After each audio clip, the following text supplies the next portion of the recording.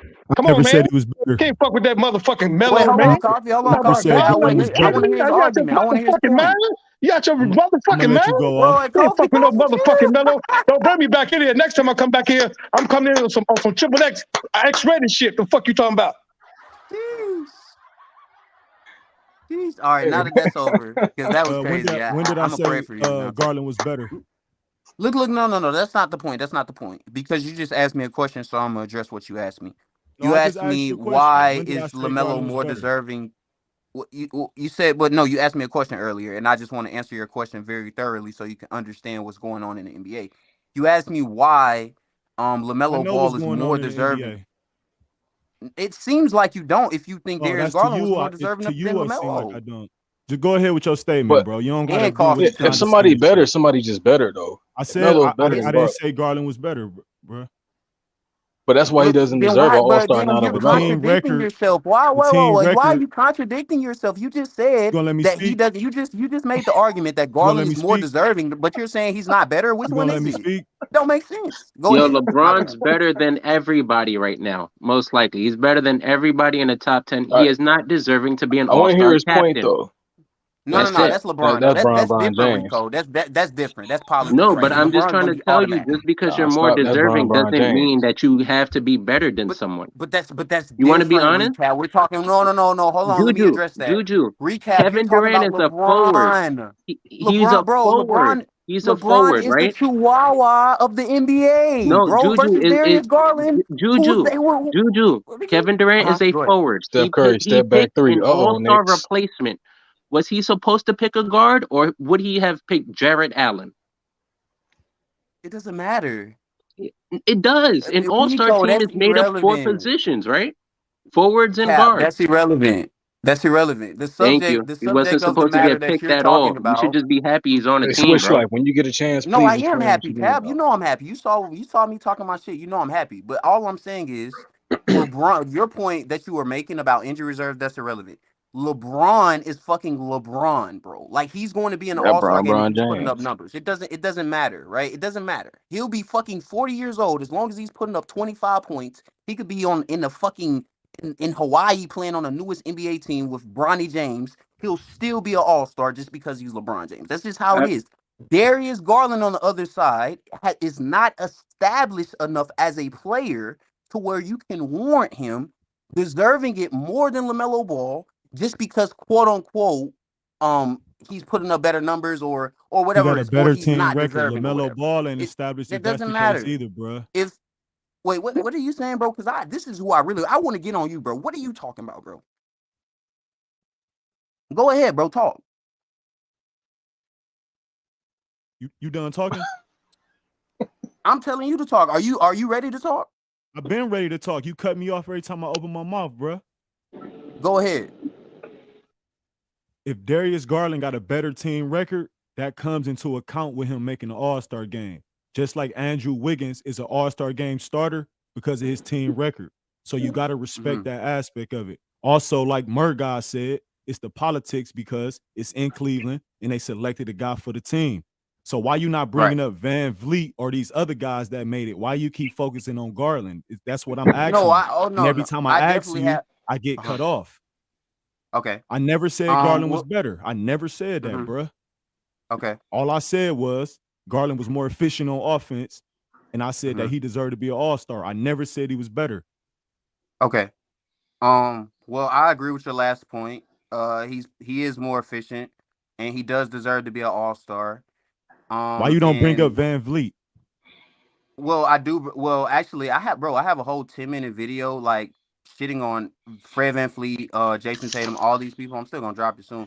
But basically, what I'm saying is the reason that I'm looking at Darius Garland as the main target. First off, is not only are they're both like young point guards, right? They're both extremely young versus like Fred VanVleet, who's been in the league multiple years. Darius Garland like a 3-year player. Right, champion as well. Like he's an established player. He goes off this Darius year, bro. Garland is both. This is why I compare Darius Garland and I go to him first, right? They're both young point guards in the league, and they both have played against each other multiple times. And LaMelo Ball has outplayed him multiple times on occasion. This is why I look at Darius Garland. It don't go off of that.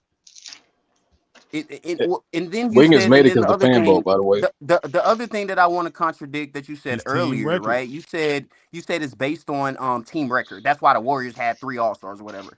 I didn't say that. In I that said case, why the Wiggins Suns. is a starter is why his team record is a big factor. Is why Okay, he's a okay. In starter. that If he case, Warriors wasn't on why the fan isn't base why Warriors, actually isn't ride for why players though. isn't if that if if Wiggins that's the wasn't on the case, if Warriors, he record. wouldn't be a goddamn All-Star Can game I starter. address your point? I understand what your point is. Your point is about record and it accounts into who's the all-star. What I'm Yeah. saying to debunk that whole point is the simple fact Is that that not a fact? CP3 is the well, excuse me, can I finish? You said we're gonna let each other What you finish. I got just want going to finish on, my point. Dex?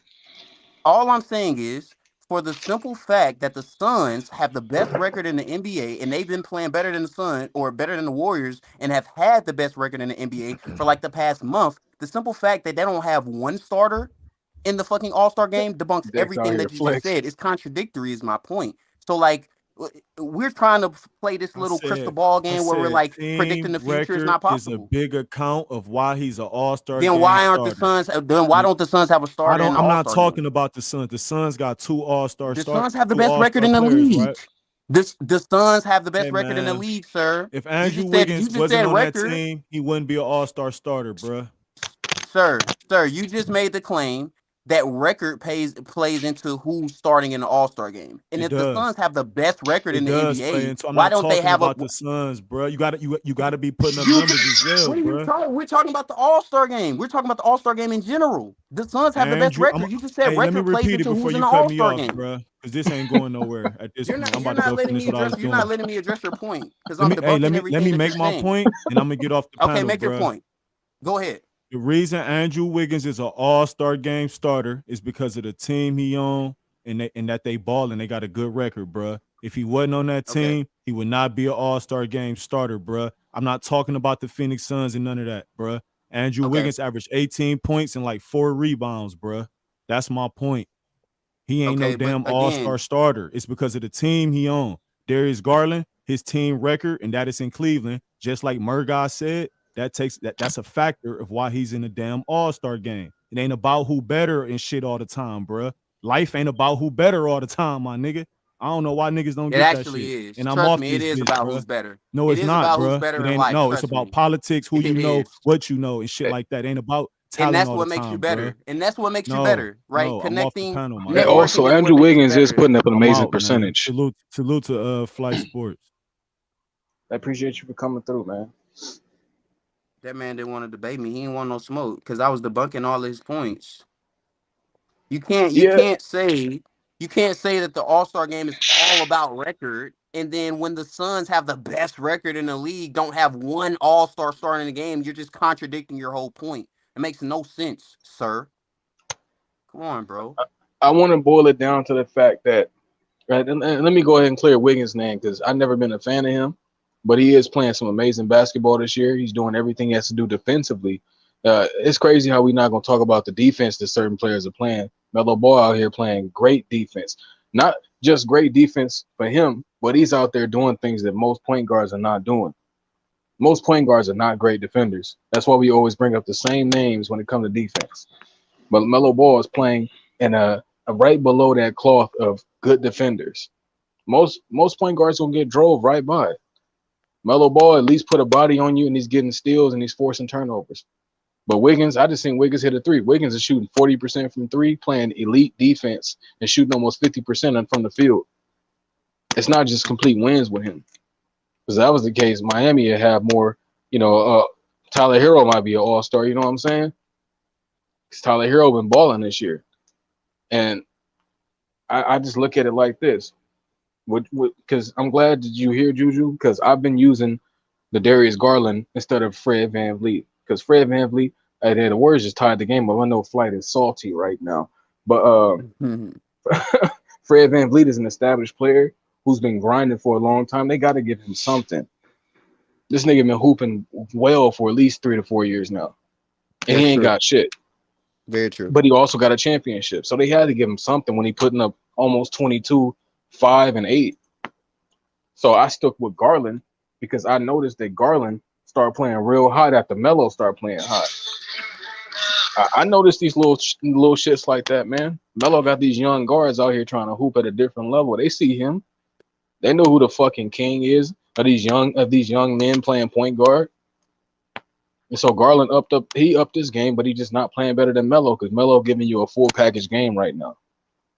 That's all it is. And if Melo not getting the nod over Garland at that point, I guess it is politics. That's all we should say when it comes to Darius Garland and Melo. But we just arguing just purely what he put on the basketball court is way better than Garland. Exactly. In every aspect. No offense. I do understand this point. And Hold on, y'all. We got it. Okay, he live. I was about to say we got a new guy. You got it. My fault. If y'all could remind me his name, I know it was a channel name. That's my fault. At Colin Sexton over LaMelo Ball. Go ahead and put that whiskey down. You know what I'm saying? It's hitting you a little too hard right now. It don't make sense, man. The LaMelo Ball, I guess it's because of his coach. I don't know what it is, but I guess it's because he's in Charlotte, right? Like they're not gonna take him as serious as they should, but it is like they're just trying to shit on him. And no slander of LaMelo Ball will be tolerated. We know this dude brings much more to a team than Darius Garland, even though Darius Garland is a good player. I'm not trying to talk shit about him in any way. But it's levels to everything that we do. It's levels to the NBA. It's levels to life. Fournier step back 3 over Clay. My bad. I'm sorry. No, you good. It's levels to everything, and LaMelo Ball is just purely on a different level, and he showed that every time they played against each other. So, yeah, everybody's saying that Garland is better. Where's their evidence to prove it? Every time Darius Garland plays LaMelo Ball outplays him. So if y'all gonna come to debate me, at least bring some proper evidence. Don't just be talking out your ass. And the thing is, if you also gonna say he's not better and it's because of wins, you got to also add something extra to that to at least solidify that point, because it's got to add up. It's got to stack up on every different level, because the Warriors ain't just get Andrew Wiggins in because they winning. The Suns is winning too. They could have squeezed another nigga into the starters. You know what I'm saying? Ain't Devin Booker a reserve? He could have definitely got in over exactly as a starter. He's on the #1 team in the whole league. Like what? That's contradictory. Well, they just didn't have enough fan votes though. That's the thing. That's what you need to talk about. Not winning. The Warriors fan base is gonna ride for their niggas. Klay Thompson was up there in fan votes too. So the Warriors they just didn't have enough. Like, Devin Booker. I mean, since he's not like putting up outrageous numbers like that, and of course as well, another thing that plays a factor too is that he plays in Phoenix too. Like, I'll be honest, like, I mean, they're winning. A lot more folks are paying attention to them, but let's be honest, nobody really watches Phoenix like that. And they come on late games. It's like, if you're watching a late game, the players, the teams we're looking to watch is the Lakers and the Warriors. That's it. It book giving you 26, 5, and 4. Right. I just looked this up. Bro, yeah, he's way better stats. This is his highest scoring. Come on, well, I wouldn't say highest scoring, but so I mean, man. Nobody really rocks with Phoenix like that, man. He just ain't get enough fan votes. That's the crazy thing. Yeah, nobody really watch. I mean, I know, like two. What's the crazy thing, Nico? That I know Phoenix fans, and he been a fan before that when they was losing. Oh yeah. But we used to go back and forth. The Lakers is dookie too. You know what I'm saying? We used to just talk about who team was shittier. Ferg, this is how I know you don't watch basketball. You might watch probably like one Bulls game every 2 weeks or something. The reason Melo's level of play isn't translating to wins is for the simple fact that his franchise, coach, etc. is not allowing him to do so. A part of translating to wins is not up to just one player, because it's a team game. You have 4 other guys on the court. You got like 6 other guys sitting on the bench. You got people in the skybox watching from up top. It's about everybody else, and if everybody else isn't giving you 120%, of course it's not going to translate to wins, sir. What are you talking about? You saw that. You're a Bulls fan, right? You saw the Bulls when they had Zach LaVine putting up 20, 29 a game, and the Bulls were still losing because they did not have the correct pieces around him. They did not have the correct coach, and therefore they weren't making the right moves, and it wasn't translating to wins. That does not take away from Zach LaVine's greatness whatsoever. That's a fact. people respect Zach LaVine so much. We got niggas like Uncle Vern, who's a very intelligent man, talking about he a Klay Thompson. You know what I'm saying? Shout out Uncle Vern. Shout out. That's absolutely insane. That's how much people respect Zach LaVine. Yeah, the Knicks look like they're about to pull away on y'all. Yeah, no, this is. Yeah, you might have something a little happy to go to sleep with. They doing it in the Warriors building too, so this is a statement right now. And Julius Randle took almost 30 shots.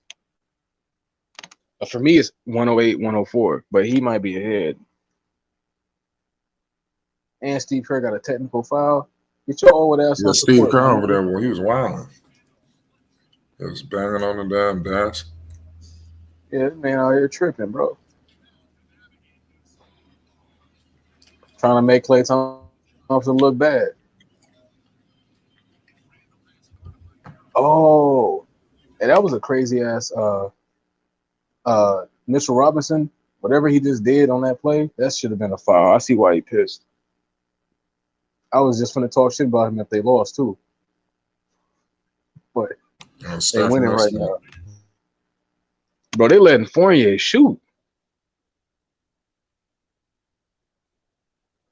Ah, shit, bro. They just got like 18 boards. And they just hit a 3 at 112 to 104. Bro, this man Ferg, bro, you're acting like Melo is superstar level. If he was, it would translate to wins. I'm not saying that LaMelo Ball is superstar level. He has the potential to be superstar level right now. He has he has the ability to be superstar level, but like I said earlier, his team is not allowing him to do so. So you're not going to see that output on a consistent basis game by game. But again, translating to wins is not just about if you're just a superstar. We're seeing this with the Lakers, right? LeBron's putting up crazy numbers. LeBron's putting up still the same superstar numbers that he's been putting up his whole career. They're not winning shit because they don't have the. I got Melo for a superstar. I think Melo's a superstar. I ain't gonna, bro. I wish if I could just.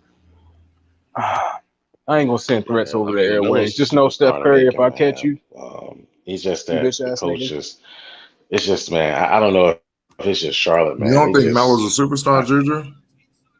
Well, the reason I don't think he's a superstar because again, to be a superstar, your franchise a part of being a superstar is your franchise allowing you to do so, right? Like you can't just be a superstar by yourself. That's not going to work. Like for him to be a superstar on the basketball court, his franchise is going to have to push him, promote him, and allow him to do so. And until they do that, he's not going to. He has to prove it, right? Was Derrick Rose a superstar when his rookie season, when he was an 8th seed and he won against the Celtics and they pushed him to 7 games? Okay. He became one. Right, that was the. I mean, you just don't walk into superstar. You got to become one. It's like you have to take it. But what Juju was talking about, you have to take it. But it's basically about your franchise allowing you the opportunity to be able to do that and to grow into that. It's like even though LeBron James had a bunch of stardom written on him, he still had to go out and perform and prove that he was, which he did. Right. Exactly. So that's the same thing with LaMelo. They have to allow the franchise Charlotte is basically, Michael Jordan has to come off his and allow LaMelo to basically go out and perform and do that. But also he has to put a team around him that can do that. He needs to get rid of a lot of these players, which is basically, me personally, I got rid of Ish Smith. They got rid of another player. I like Vernon Carey, but I like the fact they did get rid of Ish Smith because that's letting me know. Ish Smith back to the Wizards.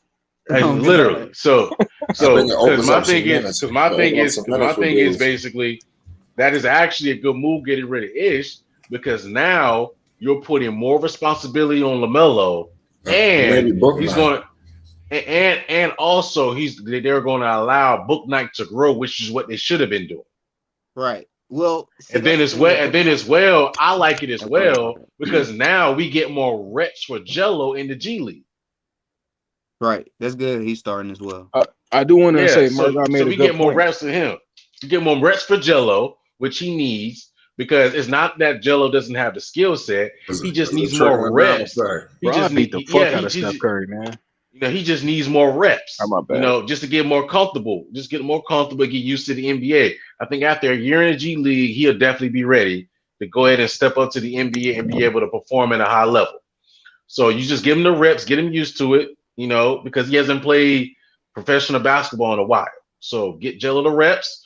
Cool. Next year, I think Jello, he'll walk in the training camp. Personally, I think I think he has the ability to take somebody's spot, especially now that he has the reps and he knows the NBA game now. He's comfortable with that. But, they should have been did that, as far as basically allowing Bouknight to get reps. I mean, you chose him basically, quote unquote, still picking the lottery still.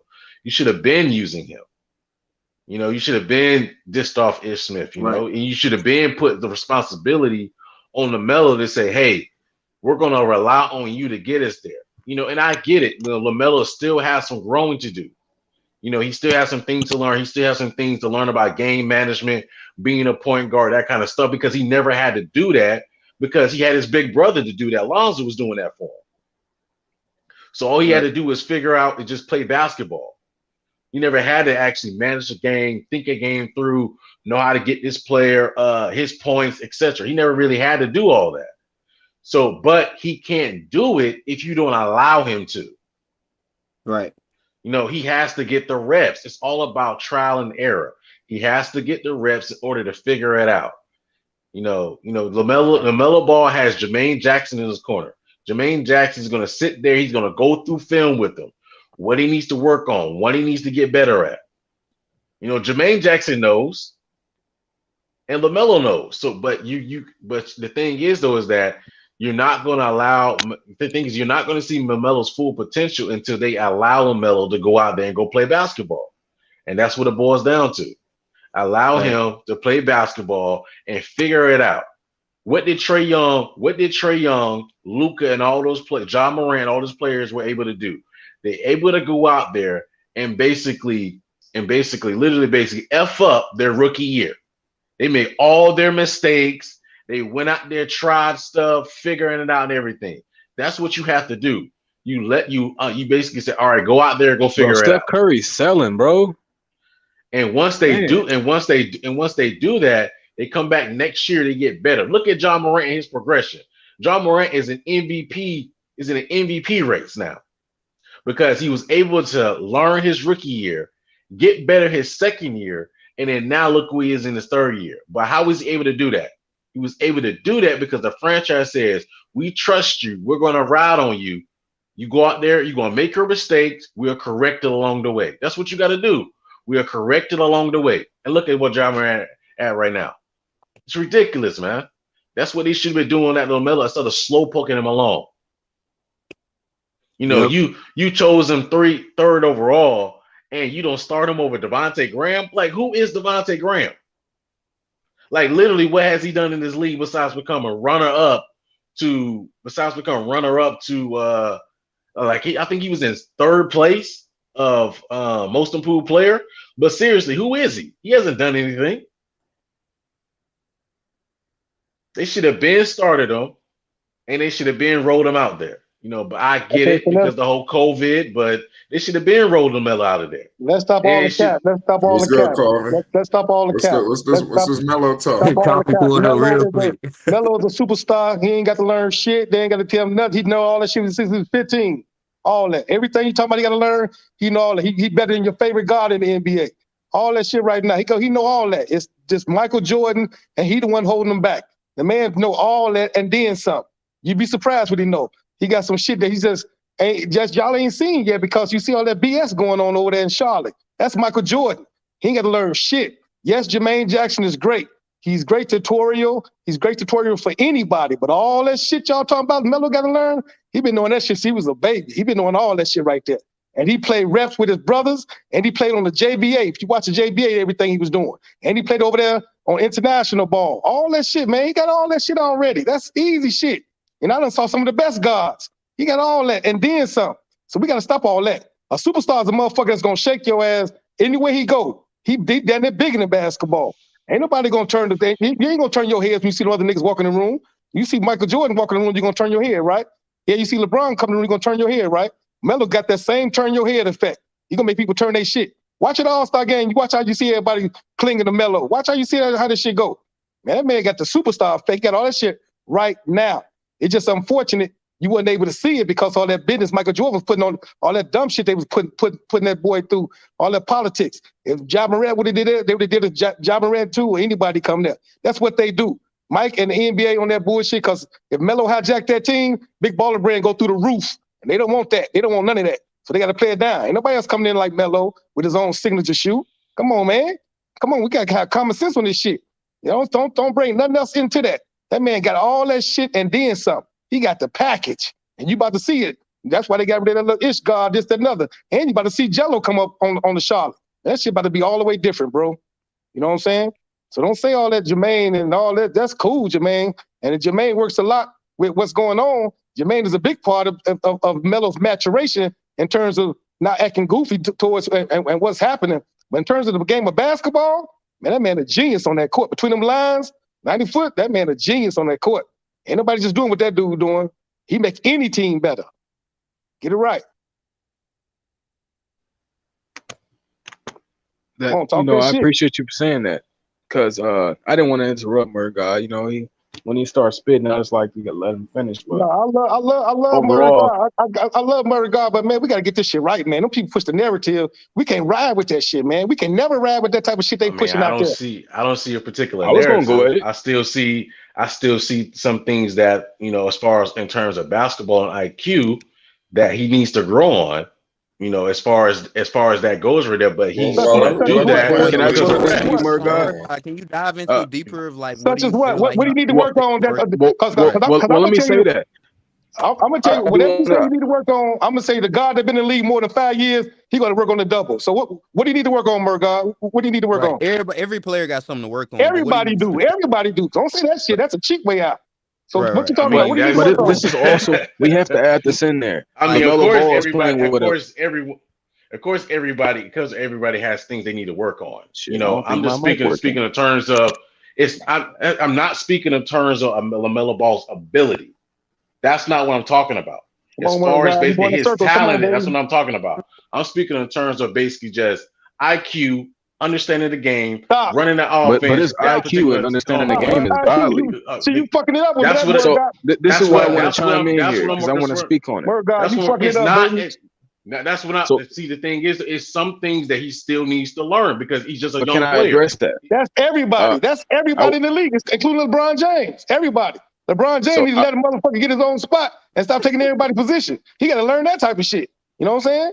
So come on, bro. Come on, Murga. I want to address that. The thing is, though, that's certain things that he just has to work on, just like anybody else has to work on certain things in the game. That's just what I see. Can I comment on that or not? What's going on? But that's not just basically deter him saying that he's not going to be a great player. He's not going to get better at those things. No, I'm not saying that. LaMelo is LaMelo. He's going to be. If not, he's already a superstar. He's going to be that player.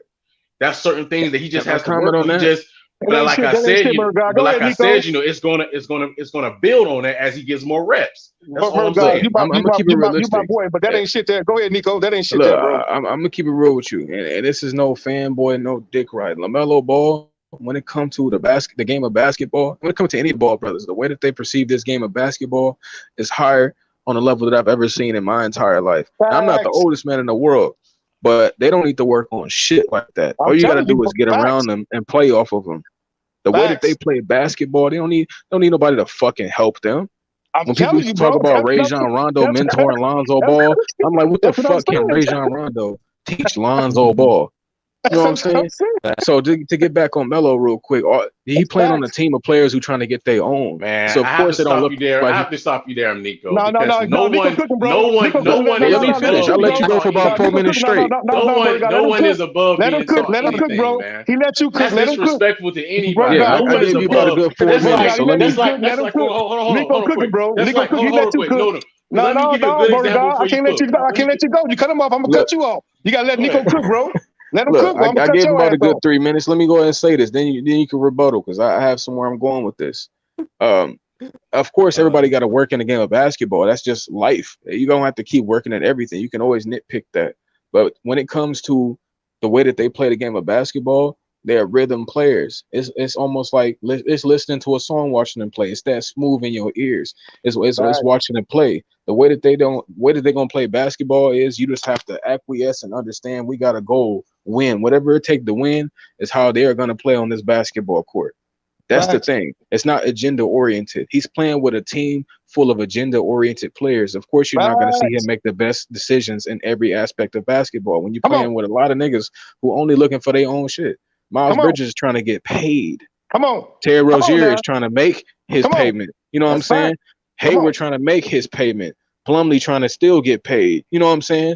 These kind of guys are not looking there trying to become the best players around LaMelo Ball. They don't have a championship mindset. That's facts. Realistically, I'll fuck with you, Murgah, but you smarter than that, Murgah. I'll fuck with you, but you smarter than that. Facts, Nico. I'm out of here. Realistically, if you put a LaMelo Ball on like a team like the Warriors, they're going to get around him. They're going to do whatever you got to do to win the game because guess what? His mindset is already derived to win the basketball game. So whether it's to pass on this possession, whether it's to it's just everything revolving around winning. You can't teach that kind of shit. We watching niggas like DeMar DeRozan who know how to win because he think I got to put up 40 tonight. That's his version of winning. But that shit isn't going to work all the time. LaMelo Ball is always going to give you exactly what you need to win, and that's why they won every game that they ever played when they were together because they all understood that this is what you do in this possession. This is how I get this dub today. And it don't matter how it comes, it's coming. You can't teach that kind of shit. And the fact that it's three of them do that same thing, that's why I had to comment on what you were saying. Because we already are looking at generational minds. This man is 20 and he already think like this. He already understand the exact way to win a basketball game. Like I can't express it and explain it because I haven't, I haven't got in my bag and really how to put this information out there. But I know what I'm talking about, especially if you've seen him play in high school. You don't need to keep working on that kind of shit. Yeah, I'm not saying that LaMelo is not it's not intuitive on a basketball court. That's what I'm not saying.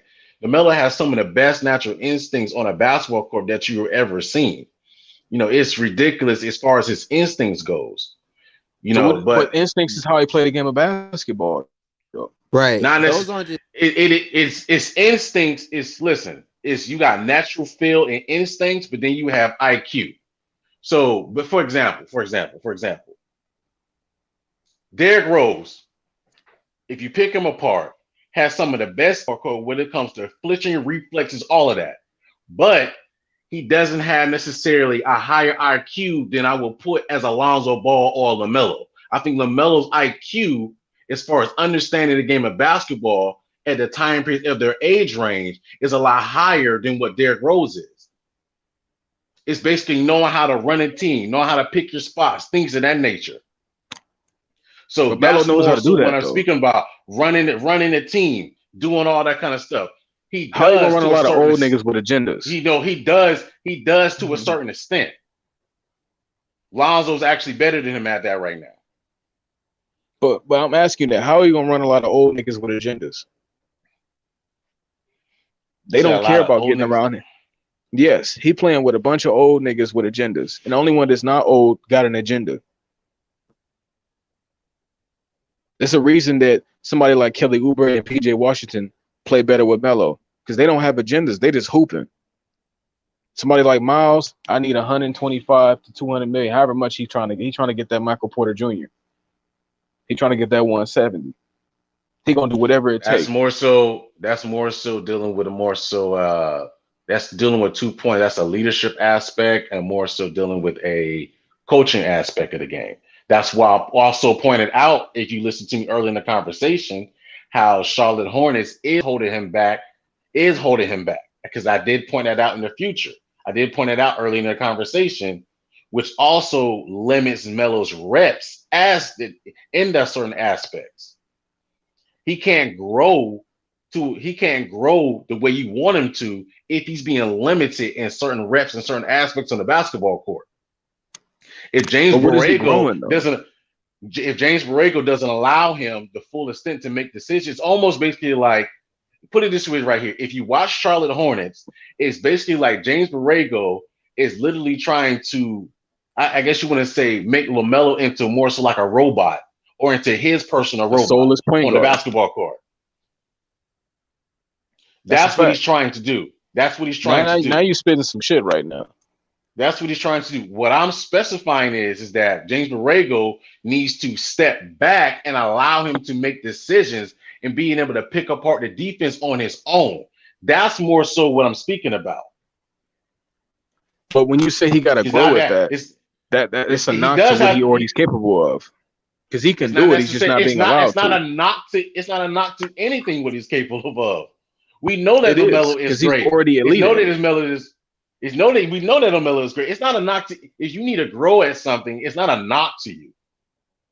It is when you're talking about this ability that That's like it's not a knock to me. It's not a knock to me. For example, I work on heavy mechanical equipment and everything like that. I work on this thing called chillers. I don't have the most experience on working on chillers. I'll rely on somebody else to work on chillers because I don't have the experience yet. That's not a knock on me because I don't know. I just don't know this certain thing yet. But guess what? I'm going to work at it. I'm going to get better at it, and I'm going to learn it. That's not a knock on me and disrespecting me. But everything you say is different from Melo. If I don't know, I don't know. And Melo knows, I feel like LaMelo needs to work on in his game. As far as when and that's why I say it's a disrespect. It's not. Melo knows how to do everything on the basketball court. Because he knows know everything on the basketball court. If he did, he would know everything that Chris Paul knows. He doesn't. Shit, I'm taking Melo over Chris Paul right now. Nobody knows that. Nobody knows that. As far as you know the difference, they allow Chris Paul to be Chris Paul. Now if you're talking, that's the only difference. If you're talking talent wise, I'm taking LaMelo over Chris Paul any day.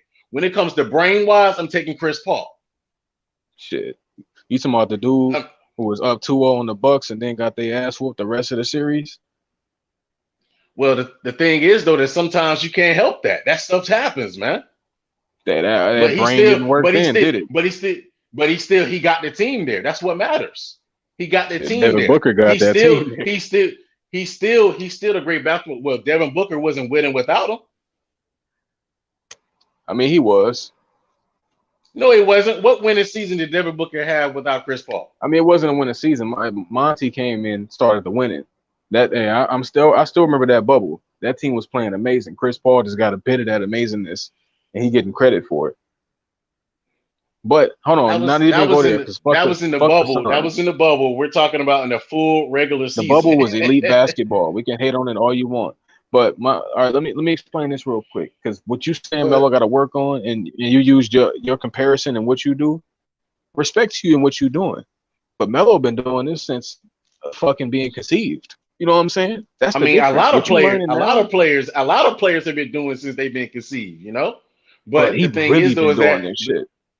But the thing is though that doesn't mean that they still can't work on the game. What do you think? What do you think they watch film for? They watch film to learn from mistakes. That's with anything. When I play basketball, when I play football, I get in there after every game, win or loss. I can be getting in there. We watch film. We watch film to learn from mistakes. It might have been a blocking assignment. It might have been a play I missed, etc. You learn to get better at it. But what I'm talking about is LaMelo is going to thrive more when James Borrego allows him to get off the leash and allows him to make decisions so we can get that, because he's going to mess up. But he can't get to the point and getting to the point and being better at it and being great as we know he shall be, and as we know he already is, and being a superstar as we know already is, and basically being basically that elite player we know he's capable of and already is, until James Borrego basically says, LaMelo, this is your offense. We're going to ride on you. We're going to rely on you. And whatever decisions you make in this offense, we're going to accept that and we're going to rely on you. That's what James Borrego needs to do. That's the smartest point you're making. But when you're talking about he has to, hold on, Basil Carpenter, what you're talking about is completely different. And it's going to be quick. Murgot is talking about his IQ and decision making in these moments. The thing is, he's not being allowed to. It's not that he can't do it. If you give him the opportunity, he's going to close the game out properly. If you give him the opportunity, he's going to lead his team properly. That's the difference. He doesn't need to work on shit like that. What he needs to work on is maybe getting his shot a little more consistent. He needs to work on the pure basketball part of it. When it comes to that brain and what he's able to provide on the mental side, that's something you really can't teach him because he already doing it. Some of the best we've ever seen. How can you teach the nigga who's already the Picasso? What are we teaching him? That's his skills. That's like talking about trying to teach Kyrie how to ball handle. One thing I can and always will give credit for, these ball brothers got it on the mental side when it comes to basketball. They know exactly what to do and where to be in every situation. The thing is, will you allow them to? Like when I used to watch these Lakers games and watch Lonzo Ball cut and point up for the lob, and these niggas don't see him, that's not Lonzo's fault. Because that nigga B.I. trying to get a contract. Only person that seen him was Julius Randle. That's because Julius Randle really is a basketball purist. He'll do whatever it takes. But Melo is on a team where these dudes don't care about doing what it takes. They care about getting paid and looking cute. That's all they care about. And he just need to get out that environment. If Melo was on the Grizzlies, that nigga give you 28, 8, and 10 every night. And close games out and be top in the West. If you could just put a team around him and let him do what he do. But the fact that they're not, we're getting any. That's the only reason we have something to argue about, because he don't have the keys. That's the real argument. Everything we need, tell him he need to work on. I agree with that. He don't have the keys. That's the only argument. Because every time he don't have the keys in the moments, we're gonna have something to pick apart with him. Melo is not perfect. I'm not saying that, bro. This nigga's human. Come on now. He gets knocked down mentally. He see these niggas out here with agendas while he just trying to hoop. Sometimes he just went 5 for 19 like a game ago or something like that. It was awful. But when you allow him to be free and do the best that he can do, you're gonna get some of the best that you've ever seen. And we all know that. That's why we're here. But the thing is, I'm not gonna say he need to work on the mental side. I just say get your shot more consistent. Probably turn the ball over a little less. But I'm not gonna say that he needs to be a better decision maker. Everybody need to work. I think everybody need to work. That's the simple shit. You know what I'm saying? That's the shit he got to work on. But it's not that mental part. The mental part. The mental part and IQ is the hardest thing to work on, man. So I want your opinion. Is that when you have LaMelo, yes sir, shout out, brother. When you have LaMelo, the type of point guard that he is a distributor. I mean, full-time distributor, not no part-time.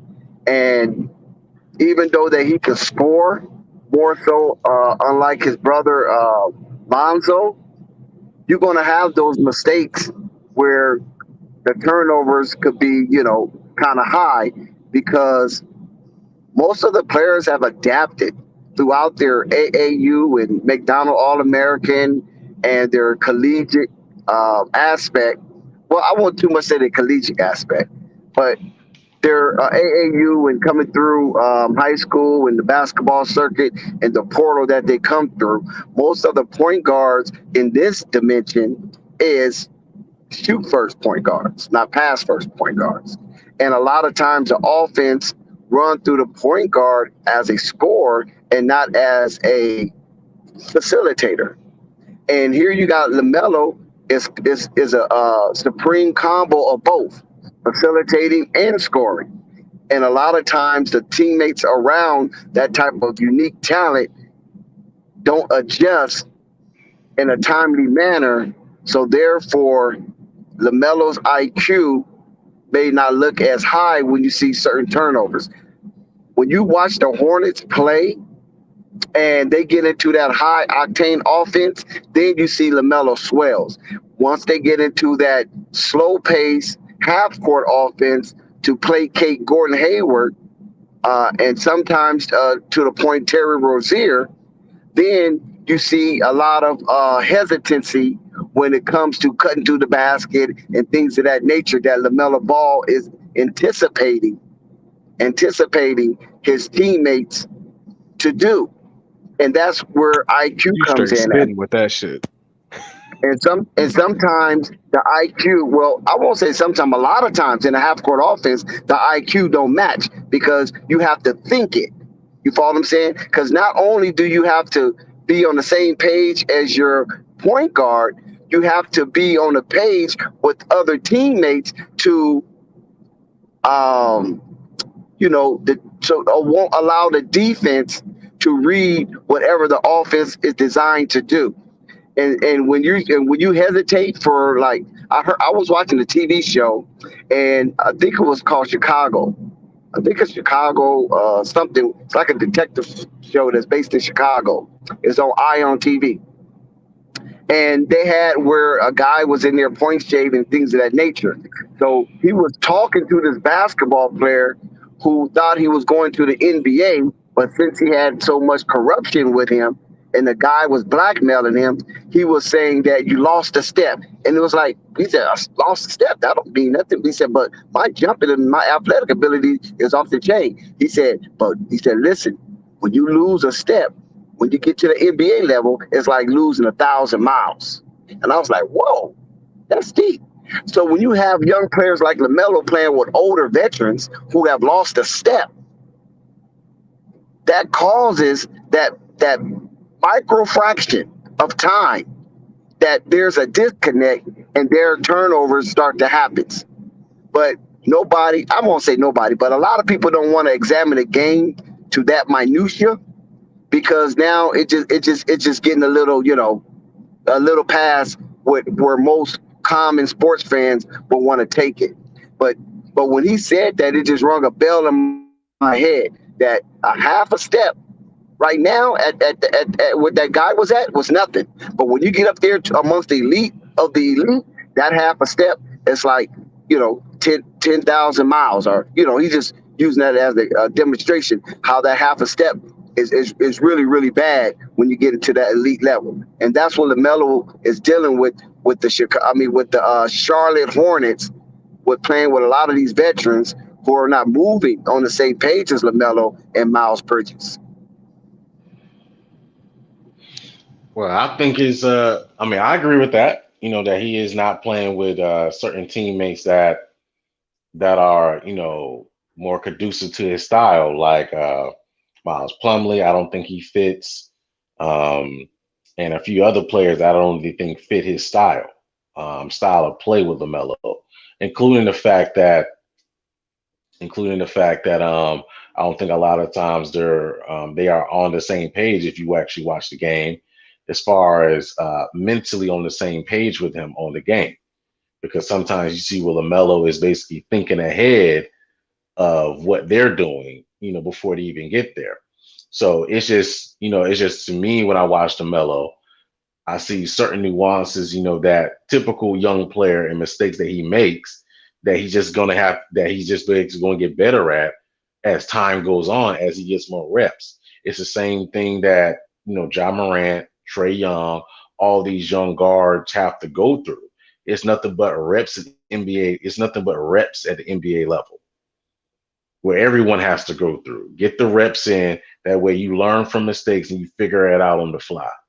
So, and the thing is, though, I feel like, he will be basically far beyond certain mistakes that he may make prematurely, if one, he had the teammates, and two, if basically, they would allow him his rookie year to make him, opposed to basically doing that this year. Because technically, basically, he actually just got out of his rookie year. Because remember, he was injured for a certain period of time, so his rookie year was shortened. And then basically now, so he's just actually getting out of his first year, technically, just played his first year in the NBA. So it's just basically about him, just to me, just getting more reps, getting more playing time, and just allowing. And I think James Borrego needs to take a step back and just allow his thoroughbred to run. And you need to roll with whatever you need to roll with, because you're not going to go any further if you don't allow that thoroughbred to run. You got to allow that thoroughbred to run, and run fast, as LeVar says. And if he make a mistake, cool, he make a mistake. Let him learn from it, pick it up, and we gonna keep him moving. And that person, I feel as though, also too as well, I disagree with how James Borrego is coaching him, as far as basically he'll make a mistake and then you prematurely take him out the game. Exactly. See, that's So what's he disgusting. doesn't. So that's because the thing is, I feel like you're doing that. You're treating him like a high school or a college player opposed to an NBA player. You don't do that. You basically what you do is when a timeout call, you just pull him over the side and say, hey, such, when that play you made, try doing this and third, such and third. You walk him through that on the fly. You allow him to make the mistakes. But Murdoch, that would be the case if he done that with all the players. But he doesn't do that with all the players. You got other players that will make a mistake and he won't say anything. The players won't even walk to him to hear anything from him. They go straight to the bench and sit down on the timeout and would never say not one word to James Borrego. And that's what's disturbing to me. And at the same time, it's disgusting how he would treat LaMelo that way when LaMelo compared to a lot of younger guys outside of Luka, LaMelo got reps in professional leagues. He's been playing professional basketball since he was 16 years old. You understand what I'm saying? He's the youngest American ever to play professional basketball. Keep that in mind. See, a lot of people gloss over that. That's an NBA record. He's not an NBA record, but American record. He's the youngest player ever in American history to play professional sport. Play professional basketball at 16 years old. There's no other American that's done that. You follow what I'm saying? So that's just something they skip over because it was in another country, but still, it's still a record. It's in the Guinness Book of World Records. So LaMelo has been setting records for this untold number of years. Now, the thing what disturbed me is that when you have LaMelo Ball doing what he's doing, I'm talking about at his rookie year, and the Charlotte Hornets basically ignored a lot of his accomplishments as a rookie. And how do we know they ignored most of his accomplishments as a rookie? Is because they was invested in Gordon Hayward, Terry Rozier, and Devontae Graham. They wasn't even invested in Miles Bridges nor PJ Washington because neither one of them got their extension. You follow what I'm saying? And Miles still doesn't have his extension. And he turned his down. Right, and I think PJ Washington just received his player option. I think this is final player option, if I'm not mistaken. In October. I think because he has one more year left on his deal. That's why. Right. So Miles Bridges' contract is up this summer. So what they're probably going to do, they're probably going to figure out, because what Charlotte's going to do, they're going to figure out a way to get Gordon Hayward off the books, get rid of him, pay Miles Bridges. It's up in the air. It's up in the air on PJ. PJ is up in the air. PJ's up in the air. This is another tricky one. PJ's up in the air because I don't know. Right, but this is another tricky one, Murdoch. It just seems like they just let PJ. He just seems like they just let PJ go. They don't even care no more. But go ahead. Yeah, but the another one is this: PJ and LaMelo both got their player option picked up, right? But with LaMelo doing what he's doing, this is why I say they ignored his basically his rookie year. They act like that was a fluke or something. They're not believing it or they're not trusting in it.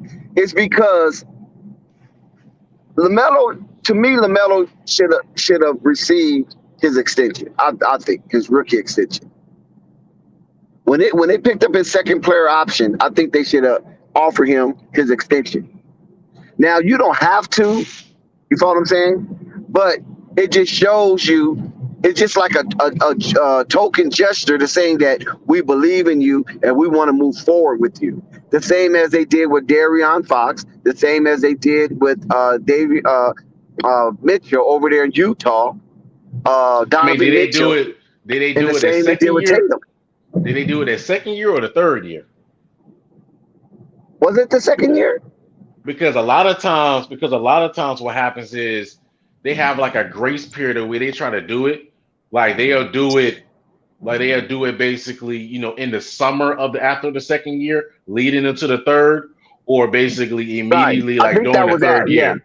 I No, think I think it was immediately that during right the there. third year. So I think basically, they probably once wanted to see what LaMelo is worth, but obviously you know who LaMelo is. LaMelo is that dude on that team. You But can't, listen, So, but I think I they think it tried. was. I think they're probably going to do it in the all. I think they're probably going to handle all that. If they do it as far as a rookie extension, they're going to do all that in the offseason because they gotta. I know they gotta figure out everything else on the roster. But what I'm saying is that it's a token gesture, right? So what you do, you throw a number out there.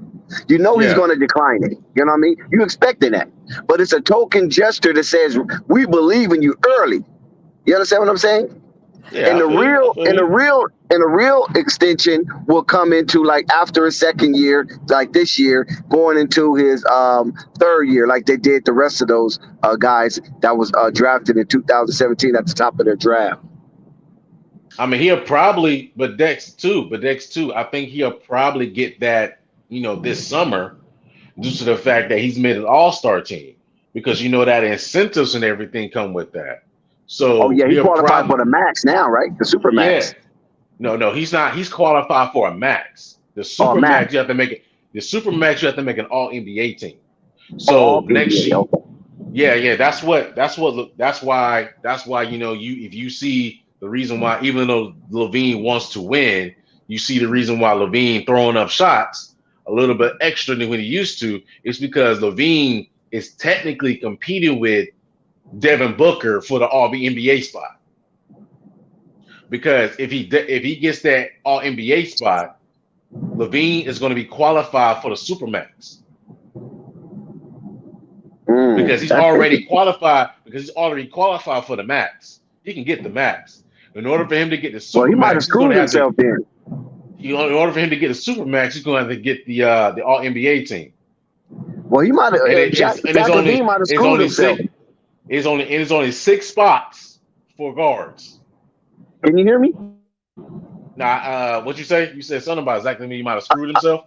Yes, he might have screwed himself because by recruiting DeMar DeRozan, that took a whole lot of action from Zach LaVine. Yeah, I mean, because he would have got all the shots up. Yeah, I mean, that's it might not be. It might not be a number 1 seed. Yeah, but they would have been in the playoffs, but they wouldn't have been on number 1 seed. Yeah. So that's the trade-off right there. So he might not get the All NBA spot, and I don't know how they're going to do DeRozan. I mean, is DeRozan going to be a forward? It's weird how they're treating DeRozan, because 1 minute he's a forward, he's listed as a forward, the next minute he's a guard.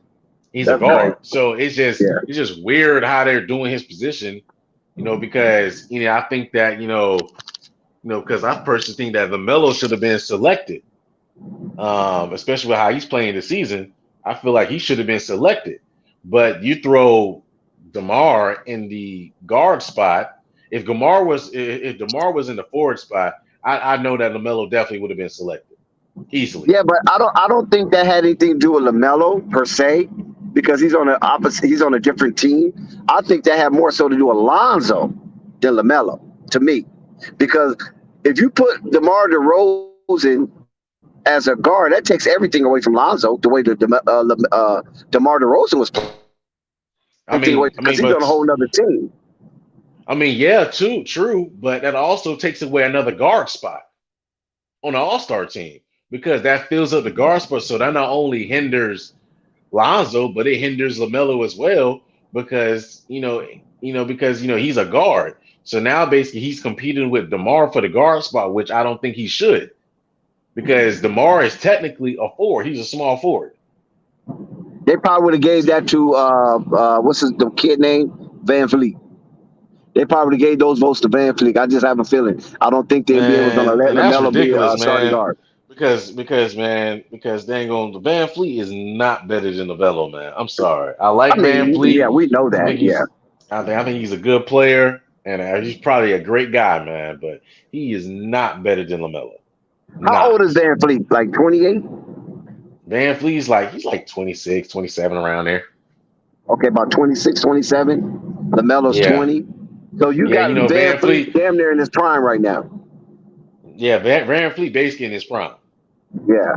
Okay. And So Van LaMelo just a Fleet. second-year player. Yeah. Van Fleet are technically already reached his peak. Technically, hypothetically. I mean, that's not to Okay. say that any player can't go to another level, but he technically, or he's in his prime. He already reached his peak. So he's leveling out right now. Yeah. He's leveling out. He is what he's going to be. You know, it's Right. rare that you get players that go beyond that, like a Steph Curry or LeBron, Kevin Durant. They go beyond that. They go beyond that set peak and just get better every year. That's very rare.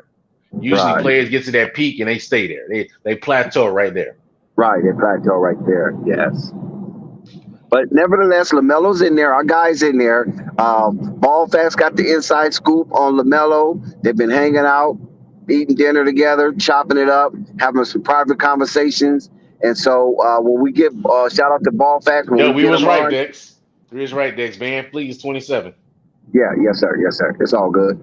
Ball Facts are going to be on. He's going to share the news, and he's going to give us how LaMelo felt prior to him being chosen the All-Star to when he received the phone call from the commissioner, Adam Silver, and how he's ecstatic and elated LaMelo was to fulfill his dad, LeVar Ball, a.k.a. the Big Baller wishes that his son will be an all-star. So shout out to LaMelo, and maybe we might get some AB the Hero on as well, because AB the Hero and LeVar had a private conversation also concerning LaMelo, and AB let some of it out, but he may let more of it out on Flight Sports TV. So stay tuned, keep checking in with us, and when things settle down with AB the Hero and Ball Facts, we'll get some juicy LaMelo Ball and LeVar Ball inside content, because they are a part of the winning circle, and we want you to enjoy the content coming from the winning circle. Not anything that we guessing at. You follow what I'm saying? This is what we don't do much of that on Flight Sports TV. We might do a little bit, but not much. You know what I'm saying? I say our guessing is about maybe 15%, 85%. We already know what we're talking about. It's just that the news ain't been leaked yet. So we can't wait to hear from our brother Ball Facts, you know what I'm saying? Hear from our brother AB the Hero that come through. Hoop Jargon is out there on Media Row at the Super Bowl. So if you haven't checked in with Hoop Jargon lately, go over there, check in with Hoop Jargon. He might have some live content coming up. He's definitely rolling on his Instagram right now. So he's at Super Bowl Row. Media Row at the Super Bowl. Okay? These are big things are happening with this winning circle. Flight Sports TV, Hoop Jargon, Raw Truth. You follow what I'm saying? DJ Raw Uncut, hashtag Raw Truth Media. So stay in the winning circle. Get the real information. Not no guesswork. Not no fake anonymous insider or anything of that nature. You see when we put our work out there. Our work is stamped, it's approved, it's validified, it's certified. You follow what I'm saying? It's valid. You know what I'm saying? So we put it on our stream, we live it, so it ain't no editing or anything of that nature. You get it how you get it. You feel me? So this is what we do. Stay amongst the winning circle. Stay in the ball verse or the planet verse or whatever they call that. You know what I'm saying? I'm not sure how that thing worked, but whatever they give it, stay within that. Understand, Ballverse ain't dead. Ball Planet's not dead. Flight Sports TV's not dead. We're all a part of the winning circle. So all you guys are new to Flight Sports TV. These are the people that we link with, the FYF, the SB Talks of the world and things of that nature. So just stay. Sam Dracula, another insider for the Hornets. Listen. This guy is really connected, okay? Sam Dracula. He's a good friend of Flight Sports TV. Whenever something breaks out with the Hornets, he gives us the inside, whether he's on the channel or not. He let us know, so there will be no guessing. You follow what I'm saying?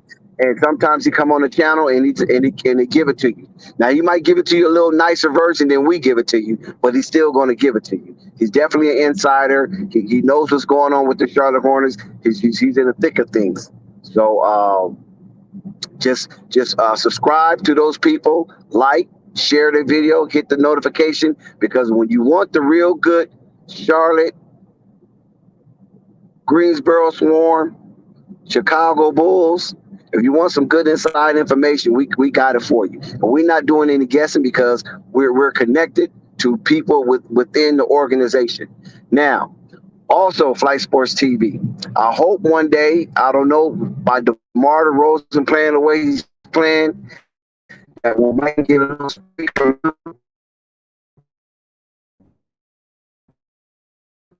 because he's playing out of his mind right now. He's the homie from Compton. You feel me? He's my little homie, but to others, he's big homie.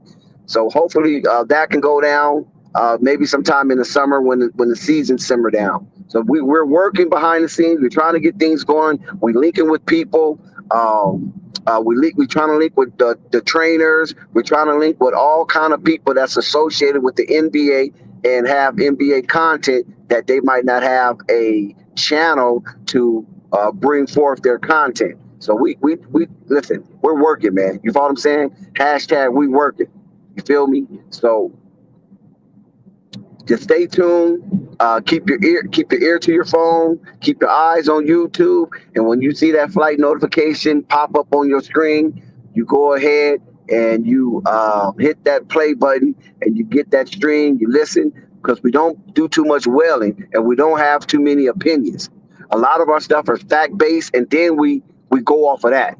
You follow what I'm saying? We bring the facts as the meat, and then our panel will comment and give their takes based off the facts that was presented to them. So there's a lot of things going on here at Flight Sports TV. Like I said, we're going to have guesses, more guesses coming up. We're working in the works of that.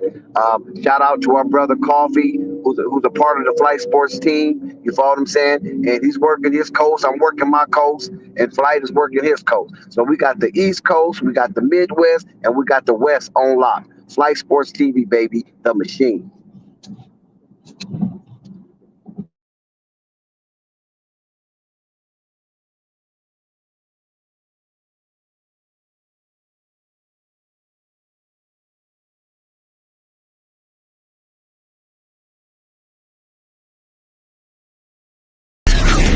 £129.9. Undefeated. He has 7 wins. 6 of his 7 wins come by way of knockout. Ladies and gentlemen, fighting out of San Antonio, Texas, by way of Austin, here is Floyd Kid Austin Schofield the third. Oh yeah, I want to give a shout out to Flight Sports TV.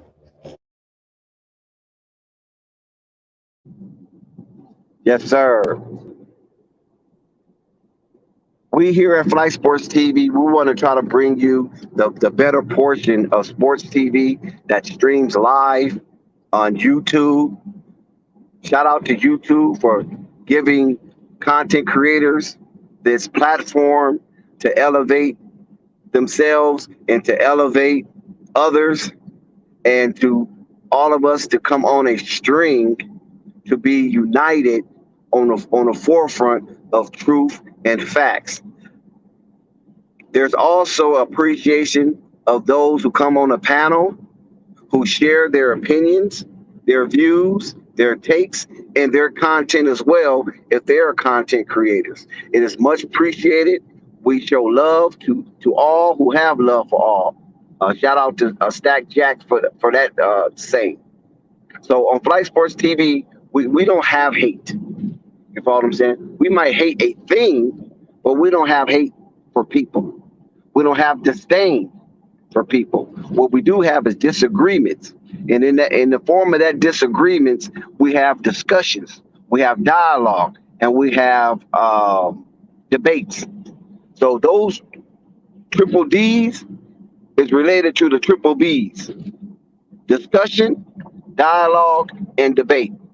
And we try to keep our debates, our discussions, and our dialogues to the minimum of acrimony as possible.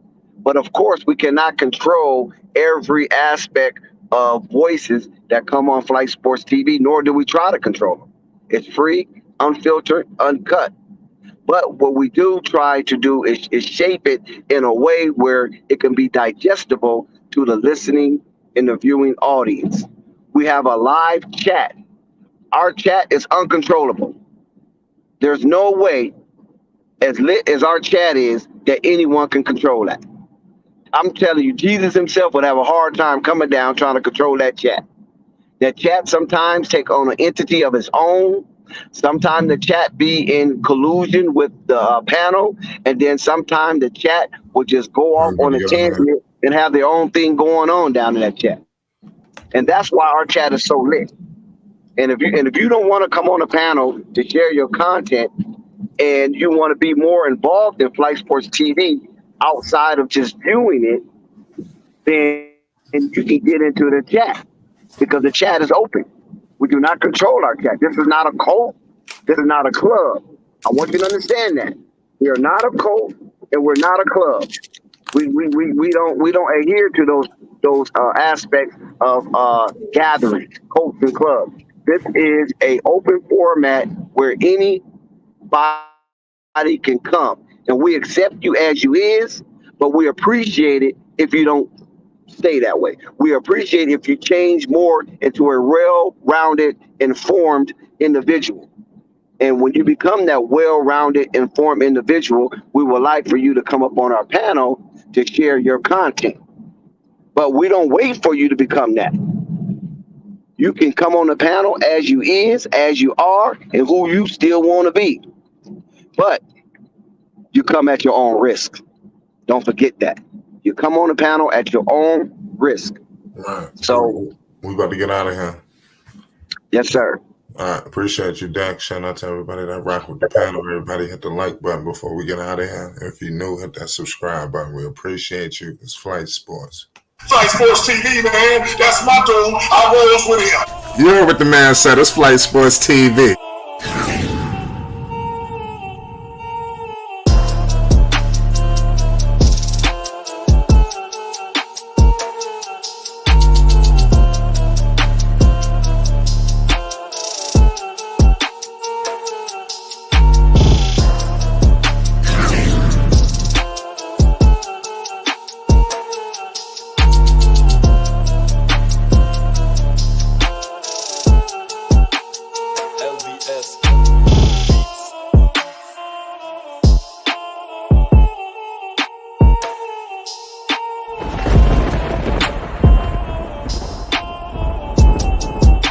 Like I said, Flight Sports TV, that's where it's at.